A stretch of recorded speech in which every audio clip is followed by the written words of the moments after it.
Welcome to Donmar TV News Channel, mga balita sa buwan ng Oktubre. Sabi ni Rain Padilla Gamao, fake DDS ka daw TP, mga tanga hindi nga ako DDS. Ano daw? Ulitin natin. Sabi ni Rain Padilla Gamao, fake DDS ka daw TP, mga tanga hindi nga ako DDS. Ulitin natin. Sabi ni Rain Padilla Gamao, fake DDS ka daw TP, mga tanga hindi nga ako DDS. Tanga daw kayo dahil hindi daw siya DDS. Ah, okay. So, hindi ka pala DDS. Okay. Anong tawag mo dito?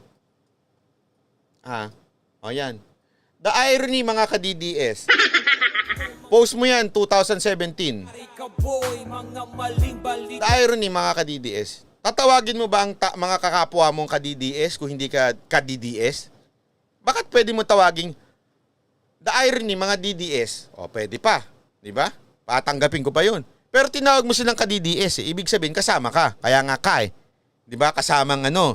Yan ang ibig sabihin, di ba? Yung kaya nga sa mga NPA, ka-Dante. Sabihin yung kapatid na Dante o kaya kasamahang Dante. Ganun yun. O kaya si ganito. O halimbawa, di ba? Sa kay ka Eli, di ba? Kay Eli Soriano. Ibig sabihin kapatid na Eli. Ibig sabihin kasama ka. Pero hindi mo naman tatawagin ganyan yan kung hindi ka kasama. O ano? Dati sinasabi mo DDS ka. Bakit? Ginamit mo lang sila. Tapos ngayon, ano sasabihin mo? Ulitin natin. Sabi ni Rain Padilla Gamao, fake DDS ka daw TP, mga tanga hindi nga ako DDS. Ano daw? Sabi ni Rain Padilla Gamao, fake DDS ka daw TP, mga tanga hindi nga ako DDS. So pa? Sabi ni Rain Padilla Gamao, fake DDS ka daw TP, mga tanga hindi nga ako DDS. Ayan. Mercedito Kalunod, welcome to Banateros. Maraming salamat po, ha? Thank you very much. So, ay, Jobber the Good Book, bye, nakakain din niya mga panis na lugaw. Naman, laman ng bulok na utak. DDS for life at Banateros. Oh, naman. DDS for life tayo. Thank you very much, ha? Appreciate ko yan, ha? Jobber the Good Book. Kayo na lang ang maghusga dyan. Ha? Kung talagang hindi siya DDS, ginamit lang niya yung mga DDS. Kaya kung ikaw, totoo kang Duterte supporter at sumusuporta ka dito, it's either bobo ka din. Or utu-utu ka o kulto ka. Alam mo kasi yung problema sa Pilipinas. Ito, totoo to ah. Diretsuhan tayo, real talk tayo. We are a country of cults. Ay, antara, ilalim. Hindi. Tayo ay country of idolaters. We idolize people so much because wala lang, we idol them. Totoo yan, ha? Halimbawa, we like the president, we like someone, yung anak niya gusto rin natin. Di ba? Like dito, gusto natin si Thinking Pinoy. Kahit na mali-mali na sinasabi, yung iba, sige, matalino pa rin siya.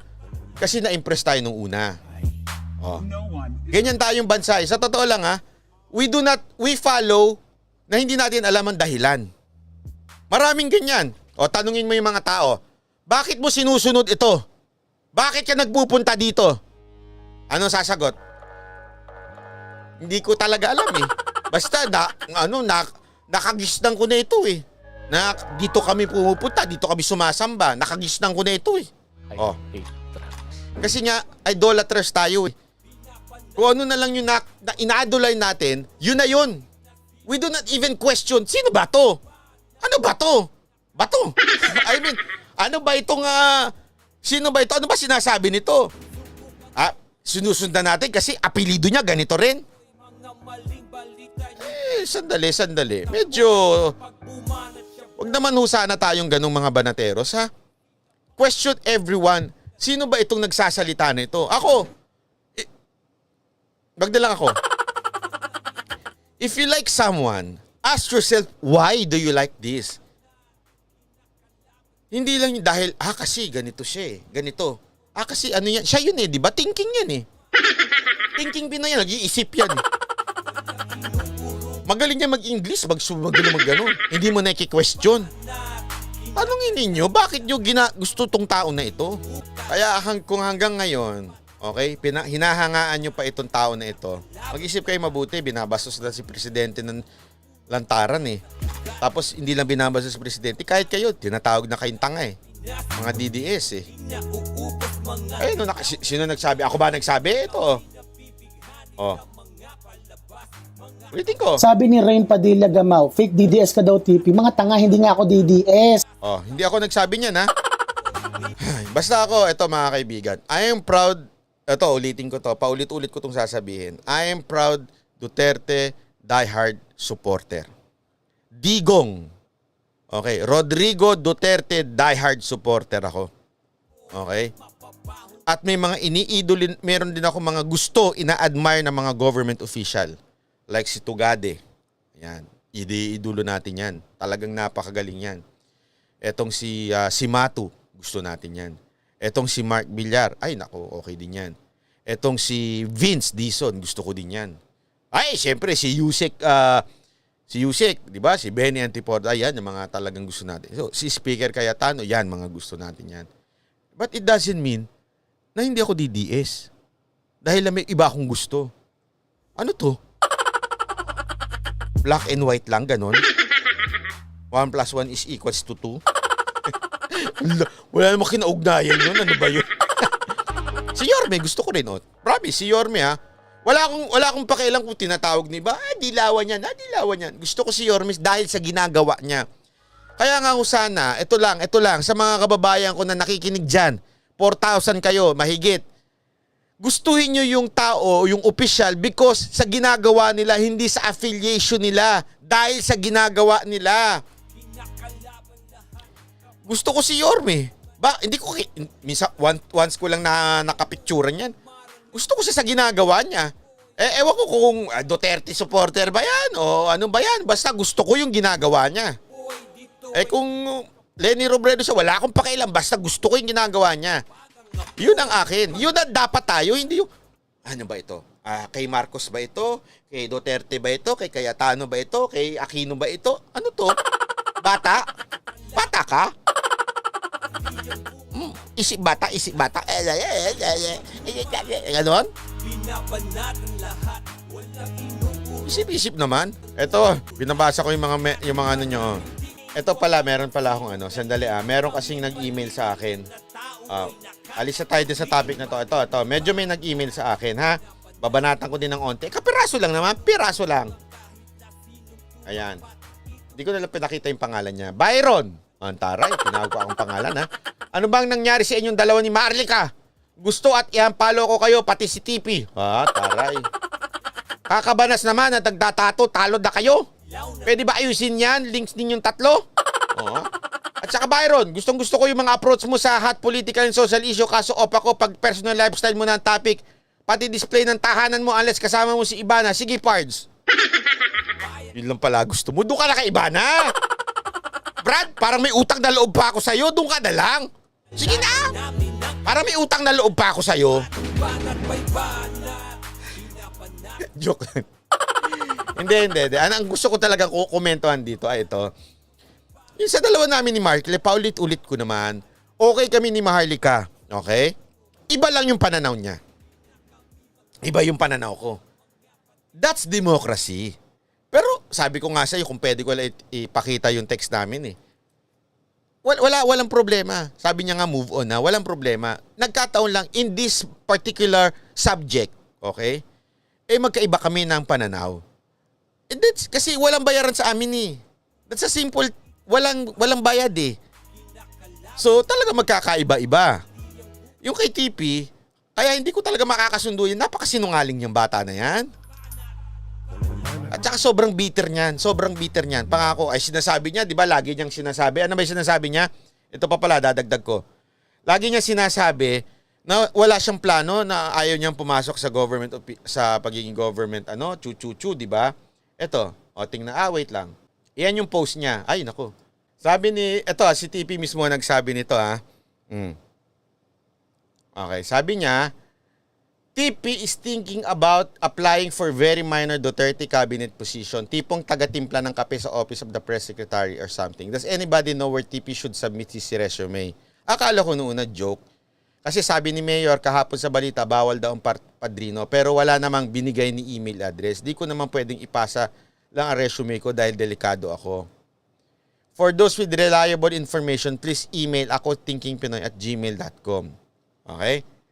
So sa madaling salita, okay? Seryoso siya. As a matter of fact, tinag niya pa, Mr. Pompey Labina, Duterte 2016. Kasi yan, Duterte 2016 na yan, I think yan yung official website ni Pangulong Duterte. Hindi kita ma-message directly, ano ba pwede kong gawin? So akala ko joke, di ba? So, baba tayo. May nagsabi dito, kay Bongo lang yata, TP, doon ka magpasa ng CB. Oh, sumagot pa siya. Paano? Ano ba email ni Attorney Bongo? Attorney pa tingin niya. Kasi kako, okay lang naman maghintay ako till June 30, go through the entire process. Pero I think I might useful sa pagbabackground check ng mga future cabinet. Wow, antindi. Useful daw siya sa pagbabackground check ng mga cabinet members. I think you already have an idea my capability to dig dirt. Wow. So I was thinking that maybe they will want to use me earlier than the rest. Okay? Sino nagsabi na gusto niya mag-apply? Hindi ho ako. Siya na nga mismo. Tapos paulit-ulit niya sinasabi ayaw naman niya na maging opisyal. Ayaw niya ma-appoint.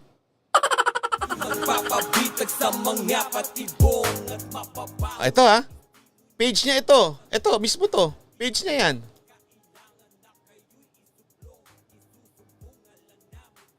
Page niya mismo ito. Ayan merong pang verified ayan verified page Siya mismo ito. May 16, 2016. Nag-a-apply siya. Tapos sasabihin ninyo, fake. Hindi siya nag-a-apply, ayaw niya magpa-appoint. So baka totoo talaga yung sinasabi ng iba. Ewan ko, tanungin kita TP. Kasi ito base sa post mo. Pero yung mga bintang sa'yo na kesyo sinasabi mo daw na sinasabi ng mga ibang opisyal na nag-a-apply kang assistant secretary, sa PCOO, sa Office of the Press Secretary, pati sa DFA nag-a-apply ka daw. Totoo ba yun? Pero based dito sa post na ito, mukha Sa tingin ko, hindi ko alam, kaya nga tinatanong kita Kaya pala mainit ang dugo niya ngayon kay Mocha. Alam nyo na. Bakit? Feeling niya kasi mataas siya, matalino siya. Isipin mo, ito, bakita ko sa inyo, yung post niya mismo. Talagang, ano sagot niya? Ako, till June 30, go through entire, pero I think I might be useful sa pagbabackground check ng mga future cabinet members. Wow! Ikaw pa ang fact checker ng mga cabinet members? Ang lupit mo, Brad! Ibang level ang kayabangan mo. I think you already have an idea about my capability to dig deeper. So I was thinking that maybe they will want to use me earlier than the rest. Overconfident ang lolo mo. Feeling niya talaga atalinong atao siya. Kaya nung biglang na-appoint si Mocha, taas kilay ni lolo. Galit na galit. Bakit? Feeling niya kasi si Mocha hindi matalino. At bakit maa-appoint? Alam niyo na kung bakit na-insecure bakit bitter na bitter ito kay Mocha. Kasi tama nga naman. Ito di ba alam naman natin yung inggit, nandyan na talaga yan sa tao. Human nature yan yung mainggit ka. Talagang naandyan na. Isipin nyo na lang. Isipin nyo mabuti yan. Ikaw, sobrang talino mo. Sa mga kumpanya na lang Tapos yung mga nasa ilalim mo, biglang inangat sa'yo. Hindi matalino. Mabibwisit ka talaga nun. Magtatanim ka. Anong ginawa mo? Gagamitin mo siya para umangat ka din. So ginamit mo para umangat ka. Pero kahit anong gamit mo, wala pa rin nag-a-appoint sa'yo hanggang ngayon. Pero but wait. Malay nyo, ma-appoint siya. Spokesperson of the reading. Malay mo, ma-appoint siyang consultant ni reading speaker. Di ba? Malay mo, ma-appoint siya. Hindi natin alam, baka naman na-appoint na siya. Wala nga lang titulo. Baka lang. Banat, yung mga book niya sa likod, fake yan. Picture 3D lang yan. I have one too. Email mo nga sa akin, madam, kung pareho talaga. Ay, ako nga, palitan ko ngayon lang sa likod ko, libro din. Ba't ba kasi city yan? Alam kaya ni Mike Abe yan tungkol kay TP? Ay, hindi niya alam siguro. Paalam ninyo. Para alam niya, di ba?